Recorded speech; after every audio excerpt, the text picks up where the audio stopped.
I'm very passionate about kids and giving everybody equal opportunity, and from the time my son was in the primary school, I participated in the slot-based committee. I was involved with that, and as he moved up, I moved up. So I was in every PTO, and there was something in the paper. I was very involved when we were at OTB, the school that's on the corner of Avenue B and Mustang Drive. When my son got there in the 5th grade, there was like, kids would show up and they would just be standing out in the hot sun. And so a few of the mothers and I got together and we let's start the PTO again. We got PTO going. And I currently am on the building committee. We're hoping to get a bond passed for a new high school. And it's going to cost us a little bit of money, but 70% of that's coming from the industry. So I really want everybody to look at that and think about that. And if you have time to go tour the school, our school, we need a new high school. I went through that school and I remember I went through that school and I thought it was great when I was in high school, but that was a long time ago. I'm not going to give you guys my age, but it was a long time ago. And you go through it now, and I mean, the day that I went through that school, I just got sad. Not just for my child, but for every child. There's no, the classes that are supposed to be set up for chemistry, it's not there. I mean, we need a new school. So I'm really hoping that people go out and really do their homework about the bond. We're looking at it costing the homeowner, and this is based on a $100,000 home. I want people to know that. I don't want to go out and say, the word at the meeting, the school board meeting, and our committees is we're only looking at about $125 increase in your taxes. But that's based on a $100,000 home. So I definitely do not want people to get a false impression and say, oh, well, they told me my taxes are only going to go up $125. That's per $100,000 home. But if you break that down and do the math, and then you think about, and you go through and tour that school, I think you'll see that I'm a graduate of Ingleside School in 1983. I've had a small business here since 1987, which is about 28 years, 1 month and 20 days, but I'm not counting.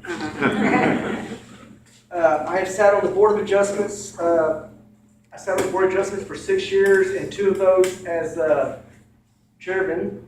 I have sat on the Charter Review Committee back in 2012, where we went over our charter front to back, top to bottom, to make sure our charter is up to date. I've sat on the city council for the past 3 years. The other question that was asked of me to say is, what do I envision for our town? I envision our town moving forward for positive economic growth, for better jobs and a better quality of life for all of your families, for you and your families. I would also like to see I envision Highway 200 being done as soon as possible to get the traffic flowing better in this town and to clean our downtown up better, to make it more accessible to the small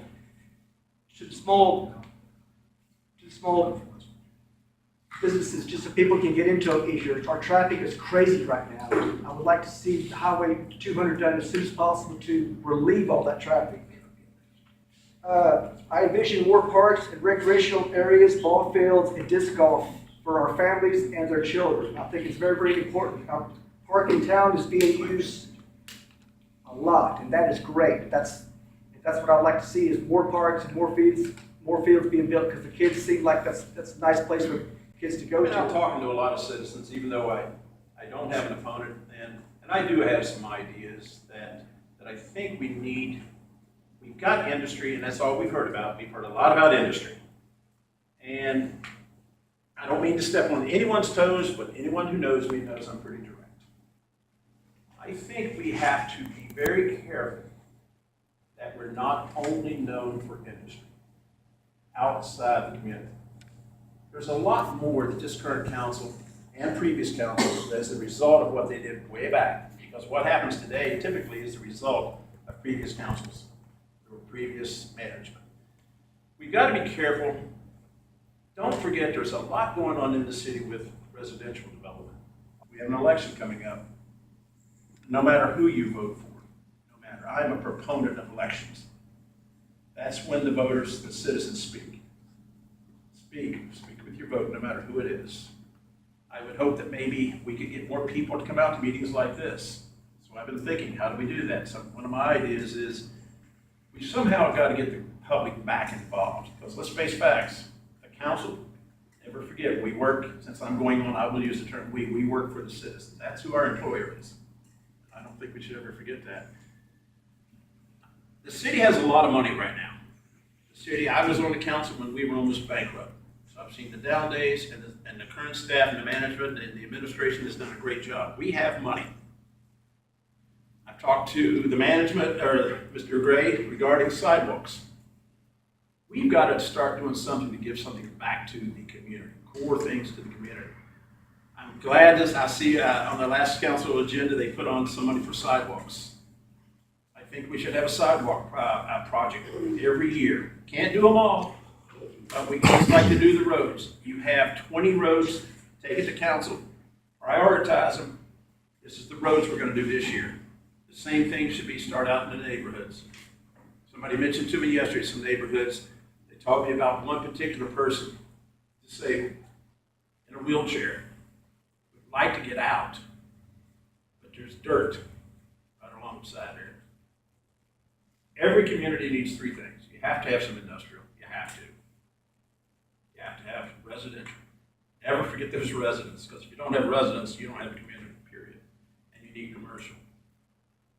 I'm about to the point, I think we've just about got enough industry. There's three entities. And I really sincerely believe in this. You got, and there's something common about them all. You got the city of Ingleside. And the council of Ingleside, that's who you're elected to represent, first and foremost. That you have the Ingleside School District. And you have Ingleside on the Bay. I've heard a lot about it all. But I can't get one thing out of my mind. There's something common among all three. One word. Ingleside. Whether people like to believe it or not, or want to accept it or not, we have to work together. We have to find a way to communicate back and forth. Because what happens in each one of those affects everyone. Now, I know sometimes people say, well, Steve, you're thinking of a perfect world. Well, I'm old-fashioned. I did it throughout my 23 years in the Navy. Yeah, it's a perfect world. Maybe we won't achieve it, but it's something to strive for. That way you always have a goal. So